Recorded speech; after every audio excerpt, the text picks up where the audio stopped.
Sahabat Shalom, Bapak Yahweh memberkati saudara-saudara sekalian. Amin. Haleluya. Malam hari ini Bapak Ibu Saudara sekalian, saya akan kembali menyampaikan bagian kedua dari firman Tuhan yang berbicara tentang persepuluhan, yaitu dua sisi persepuluhan, memelihara dan mengundang okel atau mengundang si perusak. Kita buka kitab suci kita bersama-sama di dalam kitab Malakhi atau kitab Maleakhi pasal ketiga, ayat 6 sampai dengan yang ke-11 sebagai dasar firman Elohim yang akan kita dengarkan bersama-sama pada malam hari ini. Kitab Maleakhi pasal ketiga ayat yang ke-6 sampai dengan yang ke-11, saya akan membacakan ayat-ayat ini. Di situ dikatakan, sebab akulah Yahweh, aku tidak berubah. Karena itu kamu Bani Yakov tidak akan dilenyapkan. Sejak zaman leluhurmu kamu telah menyimpang dari ketetapanku dan tidak memeliharanya. Berbaliklah kepadaku, maka aku akan berbalik kepadamu. Yahweh Sefaot berfirman, tetapi kamu berkata, dengan cara bagaimanakah kami akan berbalik? Dapatkah manusia merampok Elohim? Namun kamu telah merampok aku. Tetapi kamu mengatakan, dengan cara bagaimanakah kami telah merampok engkau? Dalam hal persepuluhan dan persembahan hunjukan. Kamulah yang terkutuk oleh suatu kutuk, karena kamu merampok aku, hai seluruh umat. Bawalah seluruh persepuluhan ke dalam rumah perbendaraan supaya ada makanan di rumahku. Dan sekarang ujilah aku dengan cara ini. Yahweh Sefaot berfirman, apakah aku tidak akan membuka bagimu tingkap-tingkap langit dan mencurahkan berkat sampai berkelimpahan? Dan aku akan mengusir, perhatikan, dan aku akan mengusir okel atau mengusir penyakit perusak tanaman bagimu, supaya penyakit perusak tanaman itu tidak merusakkan hasil tanahmu atau merontokkan buah anggurmu di ladang. Yahweh Sefaot berfirman. Haleluya. Nah, saudara-saudara sekalian, melalui dua ayat terakhir yang kita baca, atau melalui ayat ke-10 dan yang ke-11, di situ sebetulnya kita bisa melihat ada dua sisi persepuluhan, dan dua sisi persepuluhan itu disiratkan di dua ayat tersebut. Yang pertama, ketika persepuluhan itu kita lakukan, maka kalau saya mengacu ke ayat yang ke-10, persepuluhan itu akan memelihara. Atau kalau saya pinjam bahasanya ayat yang ke-10, ketika persepuluhan itu kita lakukan, persepuluhan itu akan memberkati kehidupan orang-orang yang melakukannya. Dan ketika tidak kita lakukan, kalau saya mengacu ke ayat yang ke-11, itu akan mengundang okel atau mengundang penyakit perusak tanaman yang akan merusak segalanya. Nah, malam ini saudara, kita akan melihat kenapa persepuluhan itu memiliki dua sisi seperti ini. Di satu sisi persepuluhan itu bisa memelihara, tetapi di sisi lain bisa mengundang perusak atau mengundang okel. Nah, yang pertama, ma'asyar atau persepuluhan yang memiliki dua sisi yang saling bertolak belakang ini, atau sisi memelihara dan sisi yang mengundang okel ini, atau mengundang penyakit perusak ini, rupanya ma'asyar atau persepuluhan yang memiliki dua sisi yang saling bertolak belakang ini sudah disiratkan melalui keberadaan huruf sin yang ada di dalam kata ma'asyar, yang artinya persepuluhan. Huruf sin, satu di antaranya itu memiliki arti the Almighty if sin from the front, but Satan if sin from behind.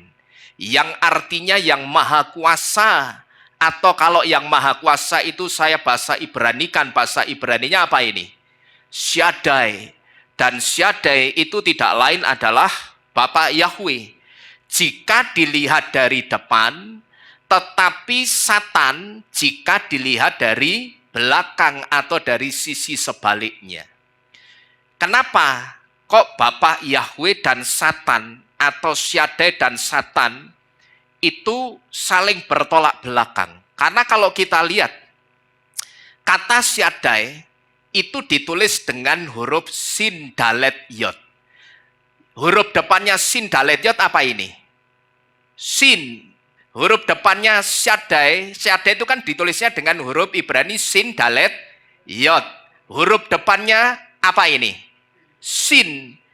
Itu kalau Syadai. Tapi setan itu juga ditulis dengan huruf Ibrani yang awal atau awalan huruf Ibrani Sin. Yaitu Sin Tet Nun yang dibaca Satan. Itulah yang dimaksud antara Syadai yang adalah Bapak Yahweh dengan setan itu saling bertolak belakang.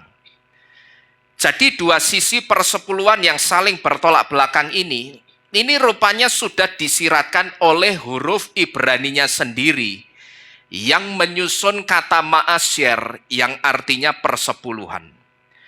Bapak Yahweh dan setan yang kita lihat di depan ini atau yang ada di arti huruf sin itu dua pribadi yang saling bertolak belakang atau saling bertentangan karena saling bertolak belakang. Nah, Bapak Yahweh dan setan yang adalah dua pribadi yang saling bertolak belakang ini sekaligus menjadi gambaran dua hal yang saling bertolak belakang juga. Yang kalau kita lihat di depan ini, dua hal yang saling bertolak belakang itu disebut dengan memelihara dan mengundang okel. Mengundang okel itu apa? Mengundang okel itu artinya mengundang si perusak. Karena okel itu artinya penyakit yang merusak tanaman. Jadi sekali lagi saudara, sebetulnya terjemahan LAI yang ditulis belalang pelahap itu keliru. Karena tidak ada kata-kata dalam bahasa Ibrani yang kalau diterjemahkan artinya belalang itu tidak ada. Tetapi yang ada di situ kata okel. Okel itu dalam bahasa Inggris disebut dengan canker. Canker itu artinya penyakit yang merusak tanaman. Itulah okel. Jadi inilah kenapa persepuluhan itu memiliki dua sisi. Yang ketika kita lakukan persepuluhan, itu akan mengundang pemeliharaan Tuhan, tetapi ketika tidak kita lakukan, akan mengundang perusak di dalam kehidupan kita. Dan kalau saudara ingin tahu, atau kalau saudara ingin melihat kira-kira seperti apa orang yang aspek kehidupannya sudah dirusak sama okel itu seperti apa? Satu di antaranya, saudara itu bisa melihat dari apa yang dilakukan oleh orang tersebut. Yang biasanya ketika orang itu melakukan satu hal atau melakukan beberapa hal, apa yang dilakukan oleh orang itu tidak ada yang berhasil. Kalaupun berhasil, itu lebih banyak gagalnya ketimbang berhasilnya. Karena kalau kita melihat apa yang disiratkan di ayat 11 tadi, ketika okel atau ketika penyakit perusak itu merusak hasil tanah dan merusak kebun anggur, saat itu semuanya itu rusak dan tidak ada yang tersisa sama sekali. Kalau saudara coba lihat di ayat yang ke-11, di situ sebetulnya sedang menyiratkan satu hal. Ketika si okel atau ketika si perusak itu sudah datang dan merusak hasil tanah atau hasil kebun anggur, saat itu tidak ada satupun hasil tanah dan hasil anggur yang tersisa. Tidak ada yang tersisa sama sekali, semuanya rusak. Hasil tanahnya rusak, kebun anggurnya juga rusak. Nah, hasil tanah dan kebun anggur yang dirusak okel ini sebetulnya gambaran atau simbol dari kehidupan kita. Atau gambaran dari apa yang kita kerjakan atau apa yang kita lakukan. Tetapi apa yang kita lakukan saat itu tidak ada yang berhasil. Kalaupun berhasil, kalau dihitung itu lebih banyak gagalnya ketimbang berhasilnya. Sekalipun saya katakan yang bikin tidak berhasil itu tidak hanya soal perpuluhan. Karena Torah itu tidak hanya soal perpuluhan. Dan Torah yang harus kita lakukan itu tidak hanya soal perpuluhan, tidak hanya soal hari Sabat, tidak hanya soal makanan kosher, tapi banyak Torah yang harus kita lakukan, yang harus kita usahakan untuk kita lakukan. Maka saya katakan yang bikin tidak berhasil seseorang itu tidak hanya soal persepuluhan. Banyak hal yang membuat seseorang itu seringkali mengalami kegagalan-kegagalan di dalam kehidupannya. Tetapi saudara percaya atau tidak, satu di antara penyebabnya itu bisa datang dari masalah ketaatan kita dengan persepuluhan. Ini saudara percaya atau tidak? Barangkali mungkin saudara bertanya-tanya, kenapa ya aku buka usaha ini itu? Memang ketika buka, sempat jalan, sempat bisa beroperasi. Tetapi tidak lama, selalu gulung tikar, selalu bangkrut. Nah itu kenapa? Satu di antara penyebabnya, saudara percaya atau tidak, penyebabnya itu dari masalah ketaatan kita dengan persepuluhan. Jadi inilah kenapa persepuluhan itu memiliki dua sisi. Nah sekarang kalau kita sudah ngerti kalau persepuluhan itu memiliki dua sisi seperti yang saudara lihat di depan ini. Tinggal sekarang sisi yang mana yang mau kita panggil. Atau sisi yang mana yang mau kita undang di dalam kehidupan kita. Pilihan ada di tangan kita masing-masing. Kalau saudara menginginkan sisi pemeliharaan Tuhan atau sisi pemeliharaan Bapa Yahweh yang akan saudara undang di dalam kehidupan saudara, ya lakukanlah persepuluhan. Tetapi saya tetap mengingatkan, kalau saudara melakukan perpuluhan, lakukanlah perpuluhan itu sebagai bentuk ketaatan, bukan karena saudara itu ingin diberkati. Jangan sampai ketika saudara mengembalikan perpuluhan, lalu di situ saudara berpikir, aku tak perpuluhan supaya hidupku diberkati. Jangan sekali-sekali saudara berpikir seperti itu. Karena apa? Karena sebetulnya ketika kita mengembalikan milik Tuhan, atau ketika kita melakukan persepuluhan, saat itu kita itu tidak sedang memberikan apa-apa kepada Bapa Yahweh. Karena apa? Kok saya katakan ketika kita mengembalikan milik Tuhan, atau ketika kita memasukkan persepuluhan kita ke meja ma'asyir ini, saat itu saudara itu tidak sedang memberikan apa-apa kepada Bapa Yahweh atau kepada Tuhan. Karena apa? Karena persepuluhan itu bukan persembahan, saudara. Ini yang harus kita ingat, persepuluhan itu bukan persembahan. Seringkali orang mengatakan persepuluhan itu persembahan karena berangkat dari kata-kata persembahan, persepuluhan. Itulah yang kemudian melekat di pikirannya orang, dan orang ngertinya perpuluhan itu sama seperti minkah, sama seperti persembahan kolekte kira-kira. Orang ngertinya seperti itu. Padahal persepuluhan itu bukan persembahan.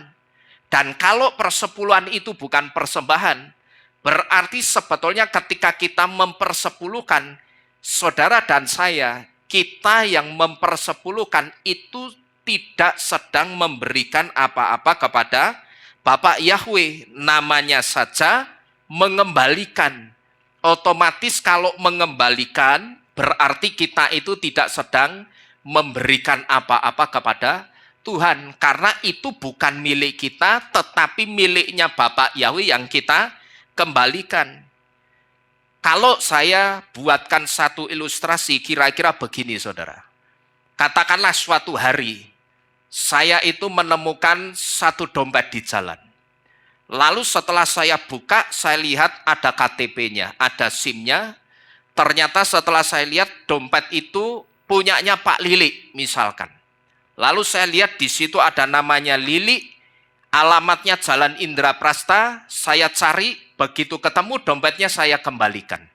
Coba saya mau tanya, kira-kira Pak Lili sebagai pemilik dompet itu wajib kasih saya imbalan atau tidak? Pertanyaannya wajib atau tidak?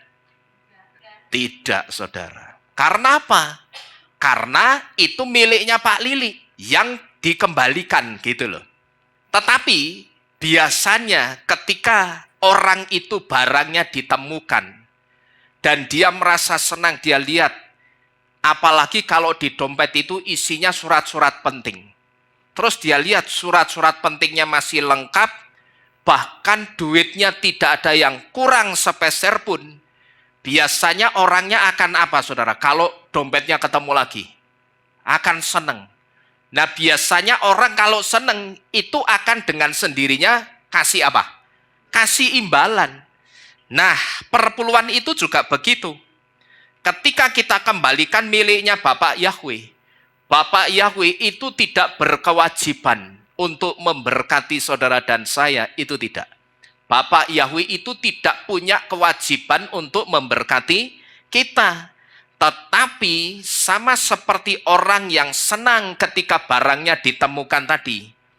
Ketika Bapak Yahweh itu rohnya disenangkan ketika melihat ketaatan kita. Bisa saja Bapak Yahweh itu digerakkan untuk memberkati kita. Tetapi saudara harus ngerti, jangan sekali-sekali saudara berangkat mempersepuluhkan itu dengan satu keinginan supaya hidupku diberkati. Karena sekali lagi, persepuluhan itu bukan persembahan, tetapi persepuluhan itu pengembalian miliknya Bapak Yahweh. Dan ini diteguhkan di ayat yang ke-10 tadi yang dikatakan apa? Sekarang ujilah aku, apakah aku tidak akan membuka tingkap-tingkap langit dan mencurahkan berkat sampai berkelimpahan? Ini yang saya sebut dengan ketika Bapak Yahweh itu melihat ketaatan kita dan dia senang. Bapak Yahweh itu bisa saja tergerak untuk memberkati kita. Yang diteguhkan di ayat yang ke-10 yang dikatakan, sekarang coba ujilah aku. Apakah aku tidak akan membuka tingkap-tingkap langit dan mencurahkan berkat sampai berkelimpahan? Inilah yang saya sebut ketika Bapak Yahweh melihat ketaatan kita, Bapak Yahweh itu akan memberkatinya. Nah, ini yang pertama, saudara. Lalu yang kedua, dari sisi lain tentang ma'asyar atau persepuluhan. Sisi ma'asyar atau sisi persepuluhan yang memelihara kehidupan orang yang melakukannya, itu juga disiratkan melalui dua huruf Ibrani di dalam kata ma'asyar, yaitu huruf mem dan huruf ayin. Huruf mem itu memiliki arti mayim yang artinya air. Dan huruf ayin memiliki arti fountain well yang artinya sumur air mancur. Yang dimaksud sumur air mancur itu apa? Yang dimaksud sumur air mancur itu sumur yang airnya membual-bual atau airnya berlimpah-limpah. Dan ini sedang berbicara tentang sesuatu yang memberi kehidupan atau memelihara. Tubuh saudara dan saya atau tubuh kita, kandungan airnya itu sekitar 50 sampai dengan 80%. Tetapi itu tergantung dari usia dan juga tergantung dari berat badan kita. Tetapi kalau bayi, kandungan air di dalam tubuhnya itu sekitar 75 sampai 80%. Karena bayi itu banyak minum susu yang ada kandungan airnya.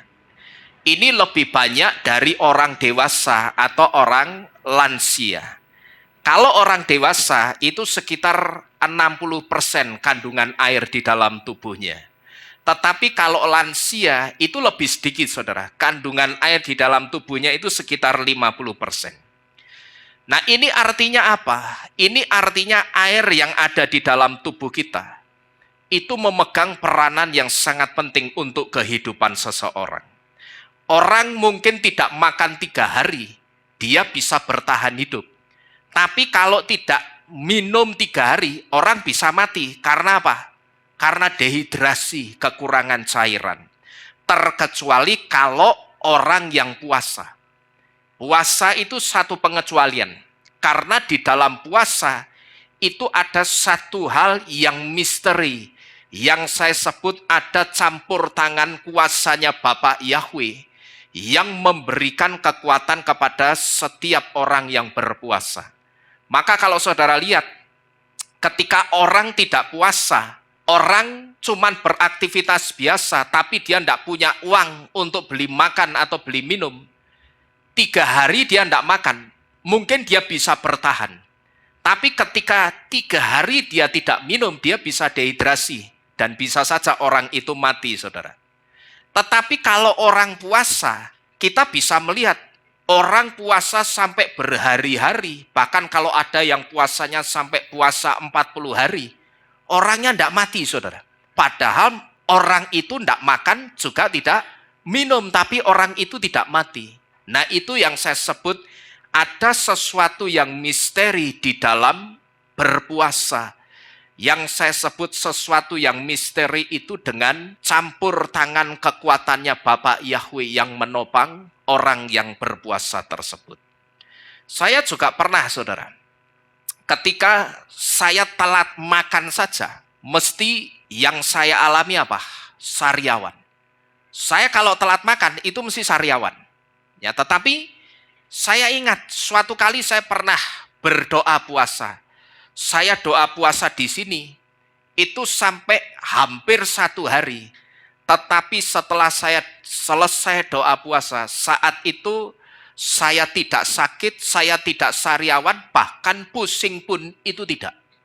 Nah, ini yang saya sebut terkecuali dengan orang yang berpuasa. Karena dengan orang yang berpuasa, itu seperti ada satu kuasa yang memang menopang atau menjaga orang tersebut dari hal-hal yang tidak diinginkan. Nah, saudara-saudara sekalian, jadi dari sini kita bisa melihat pernyataan Bapa Yahweh yang dikatakan, sekarang ujilah aku, apakah aku tidak akan membuka tingkap-tingkap langit dan mencurahkan berkat sampai berkelimpahan.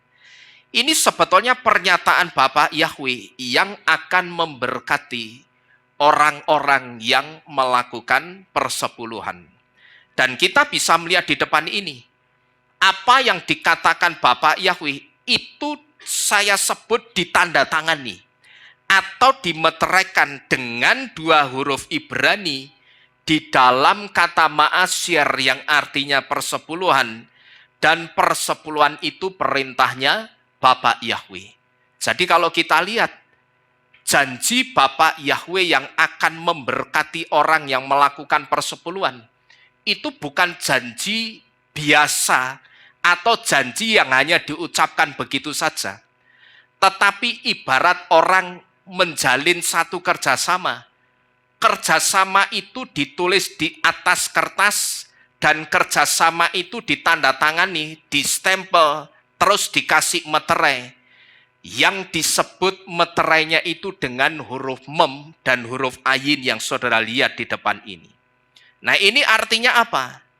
Ini artinya kalau perjanjian itu sudah ditandatangani Bapa Yahweh, maka Bapa Yahweh itu tidak bisa mengingkari janjinya untuk memberkati dan untuk memelihara kehidupan orang-orang yang melakukan persepuluhan. Asal motivasinya benar, Bapa Yahweh tidak akan pernah mau berhutang. Amin. Asal motivasi kita ketika kita melakukan perpuluhan itu benar, seperti yang saya sampaikan di depan tadi, jangan sekali-sekali saudara berangkat dengan pikiran supaya hidupku diberkati. Saya sebut ini motivasi yang salah. Dan ketika berdoa pun, saudara sudah diajari cara berdoa setelah saudara mengembalikan milik Tuhan, atau setelah saudara melakukan perpuluhan, cara berdoanya bagaimana? Saudara jangan sekali-sekali berdoa, Bapa Yahweh, aku sudah mengembalikan milikmu, sekarang berkatilah aku. Itu doa yang salah. Doa yang bukan untuk persepuluhan. tetapi itu doa yang ada maunya. Artinya saudara perpuluhan supaya diberkati itu ada maunya. Tetapi berdoalah. Saudara ucapkanlah terima kasih Bapak Yahweh. Saya berterima kasih kepadamu. Bulan ini engkau bisa membuat perpuluhan saya lebih besar dari bulan sebelumnya. Saya minta bulan depan saya bisa mengembalikan milikmu dalam jumlah yang lebih besar lagi. Nah, itu artinya apa? Itu artinya kalau kita bisa mengembalikan dalam jumlah yang lebih besar lagi, karena Bapak Yahweh memberkati income kita juga lebih besar. Adanya orang baru bisa perpuluhan sedikit, itu karena income atau berkatnya banyak atau sedikit? Sedikit, maka dia baru bisa perpuluhan sedikit. Itu doa yang benar seperti itu. Jangan saudara berdoanya justru minta diberkati, itu keliru. Itu tidak akan pernah menggerakkan rohnya Bapak Yahweh untuk memberkati saudara, itu tidak. Karena apa? Karena ketika saudara berdoa begitu, Bapak Yahweh itu seperti ngomong begini, lah itu kan punyaku yang sedang kamu kembalikan. Kamu mengembalikan kok kamu minta balen meneh. Paham saudara? Ya toh, kita minta berkat karena kita sudah perpuluhan, berarti itu artinya kita minta apa tadi? Balen, minta kembalian gitu loh. Lah sajane kamu itu niat atau tidak? Perpuluhan itu niat atau tidak? Kok kamu minta diberkati? Maka doa yang benar untuk mengantarkan persepuluhan kita, sebelum persepuluhan ini masuk ke meja maasyar, berdoalah, Bapak Yahweh, saya rindu bulan depan persepuluhan saya jauh lebih besar dari bulan ini. Orang kalau bisa menangkap kata-kata saya ini dengan baik, dengan iman yang baik, orang itu akan paham. Itu artinya kalau aku bulan depan bisa mempersepuluhkan dalam jumlah yang lebih besar, itu karena berkatku juga lebih besar. Ya, jadi asal motivasi perpuluhannya itu benar, Bapak Yahweh itu pribadi yang tidak pernah mau berhutang. Sama seperti orang yang dikembalikan dompetnya tadi. Ketika Bapak Yahweh melihat ketaatan kita, Bapak Yahweh itu tidak akan pernah mau berhutang. Rohnya itu pasti akan digetarkan. Bapak Yahweh itu seperti mengatakan begini, yang kata-kata itu tidak kita dengar, saudara. Bapak Yahweh itu seperti sedang berkata begini, orang ini, anakku ini kok bisa taat ya? Padahal secara aku yang punya perpuluhan itu, fisikku itu tidak kelihatan. Aku itu tidak kelihatan. Tapi kok anakku ini berani taat ya dengan aku yang tidak kelihatan. Kok dia berani taat? Nah, disitulah yang membuat rohnya Bapak Yahweh itu akan justru tergetar memberkati saudara-saudara sekalian. Tetapi sekali lagi, motivasinya harus benar. Motivasinya harus benar. Nah, tetapi akan terjadi sebaliknya, saudara. Kenapa orang yang tidak melakukan persepuluhan, sebetulnya orang itu sedang memasang umpan untuk okel atau untuk si perusak datang dalam kehidupannya. Dan ketika si perusak itu datang di dalam kehidupan orang tersebut, maka si okel atau si perusak itu bisa merusak seluruh lini kehidupan orang tersebut. Nah, di sini saudara, kembali satu huruf Ibrani di dalam kata ma'asyir, yaitu huruf res, menunjukkan penyebabnya. Huruf res, satu di antaranya itu memiliki arti poverty, yang artinya kemiskinan.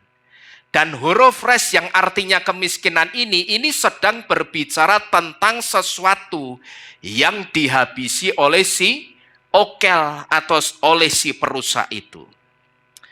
Jadi saudara-saudara sekalian, inilah dua sisi persepuluhan. Ketika dilakukan persepuluhan itu akan memelihara, tetapi ketika tidak dilakukan akan jadi umpan yang akan mengundang si perusak. Nah, tinggal sekali lagi sekarang kita yang sudah ngerti dua sisi persepuluhan ini, sisi mana yang akan kita lakukan? Sisi mana yang mau kita undang di dalam kehidupan kita? Apakah sisi baiknya yang disebut dengan pemeliharaan Tuhan, atau sisi buruknya, atau sisi perusaknya?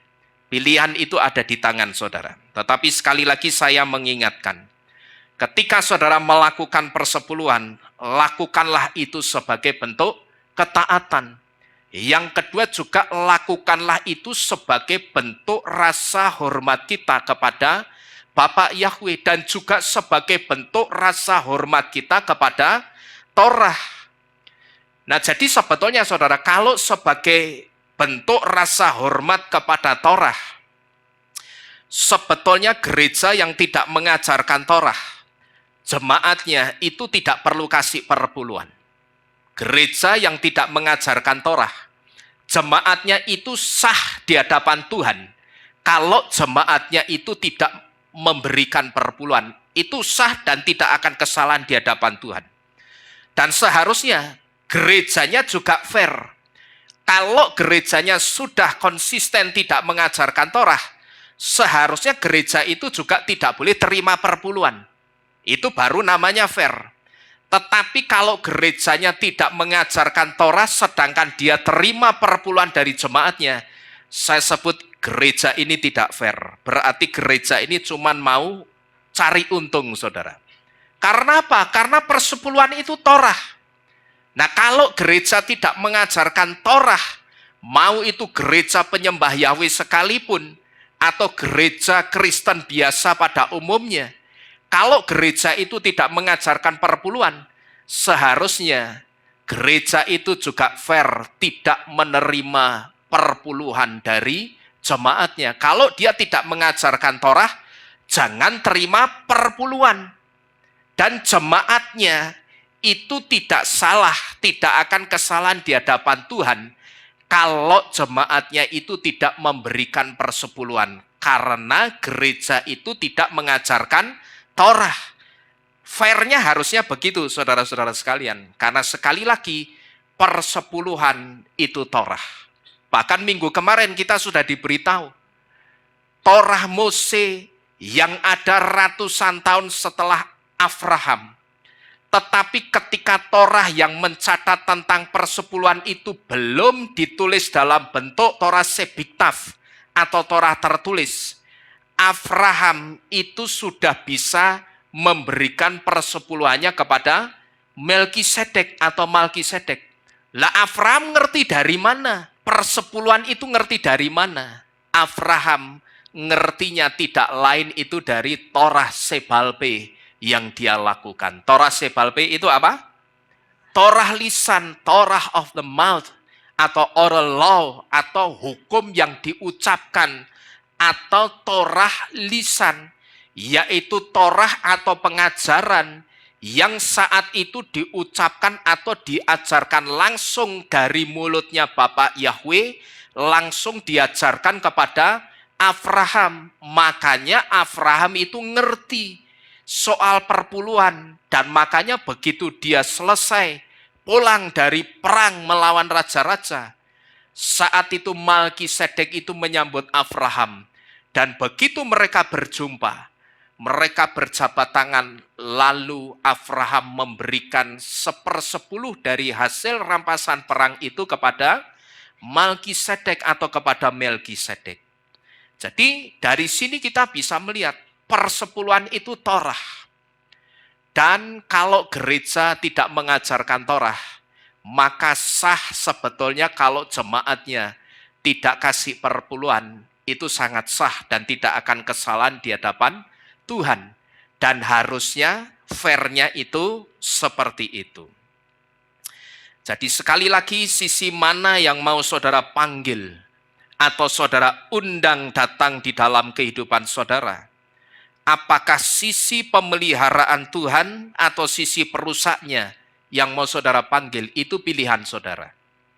Tetapi kalau saudara melakukan persepuluhan, sekali lagi lakukanlah itu sebagai bentuk rasa hormat kita kepada Bapak Yahweh, dan juga sebagai bentuk rasa hormat kita kepada Torah yang harus dilakukan.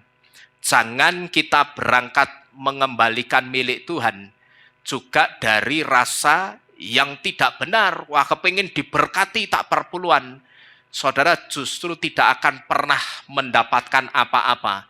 Dan saya jamin saudara akan kecewa. Ketika saudara tunggu-tunggu, aku sudah perpuluhan tapi hidupku kok tidak diberkati. Ya Bapak Yahweh yang dengar ini, dia hanya akan ngomong apa? Lawang yang mbok kasih itu kan milikku. Kamu sedang mengembalikan. Artinya ketika kamu mengembalikan, kamu itu tidak sedang memberikan apa-apa untuk aku. Kalau persembahan, memang kita sedang memberikan untuk pekerjaan Tuhan. Tetapi kalau persepuluhan, saudara harus tanamkan di dalam jantung hati pikiran saudara.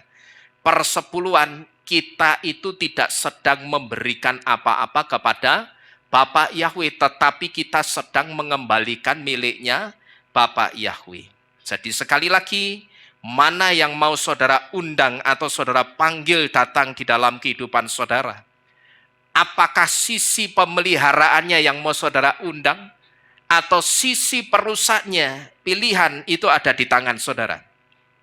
Tetapi kalau lakukanlah karena saudara sangat mengasihi Bapak Yahweh dan saudara sangat hormat kepada Torah Yahweh. Amin. Amin. Bapak Yahweh memberkati saudara-saudara sekalian yang mendengarkan. Kita bersama-sama tunduk di dalam doa. Bapak Ibu Saudara sekalian, kita minta firman ini dimeteraikan di dalam kehidupan kita.